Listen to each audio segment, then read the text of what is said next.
If you're planning to buy a TV this year, stop. Because one mistake, just one, can cost you thousands. And it's not what most people think. It's not about buying cheap. It's about buying wrong. There's a specific trap most TV buyers fall into in 2026. And once you make it, you're stuck with it for years. I'm not here to scare you away from upgrading.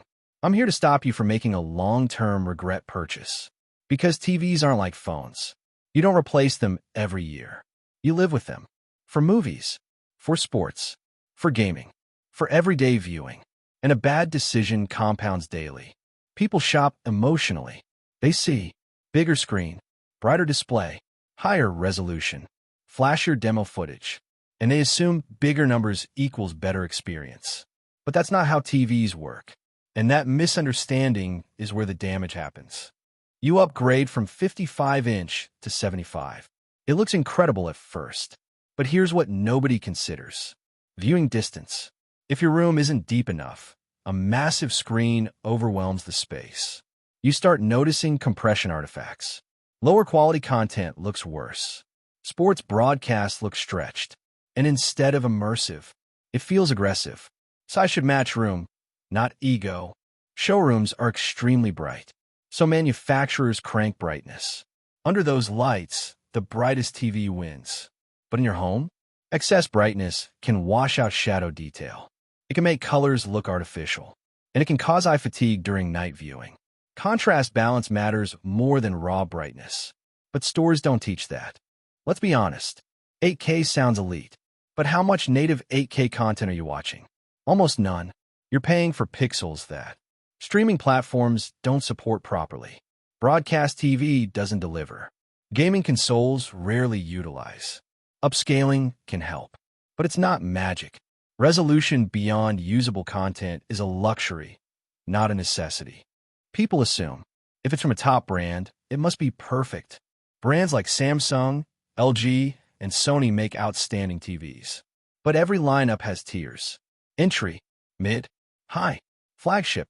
Not all models from a premium brand are premium performers. Some are priced high because of brand trust, not because they dominate in performance. Blind trust costs money.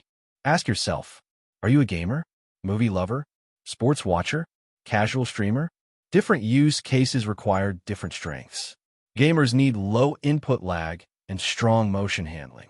Movie lovers need deep contrast and accurate color. Sports fans need motion clarity. Bright rooms need anti-glare performance. If you buy a TV optimized for something you don't prioritize, you're paying for features you won't use and missing the ones you actually need. Here's the part nobody talks about. TV regret doesn't hit immediately. It creeps in. You start noticing blooming around subtitles, motion smoothing that looks unnatural, black bars that aren't truly black, glare during daytime viewing. Each flaw alone seems small, but together, they reduce enjoyment every single day. And now upgrading feels painful because you already spent so much. Before purchasing, ask, what is my room lighting like? How far do I sit from a screen? What content do I watch most? Am I paying for features I'll never use? If you can answer those clearly, you'll avoid 90% of buyer mistakes. Don't buy based on store impact. Buy based on home reality.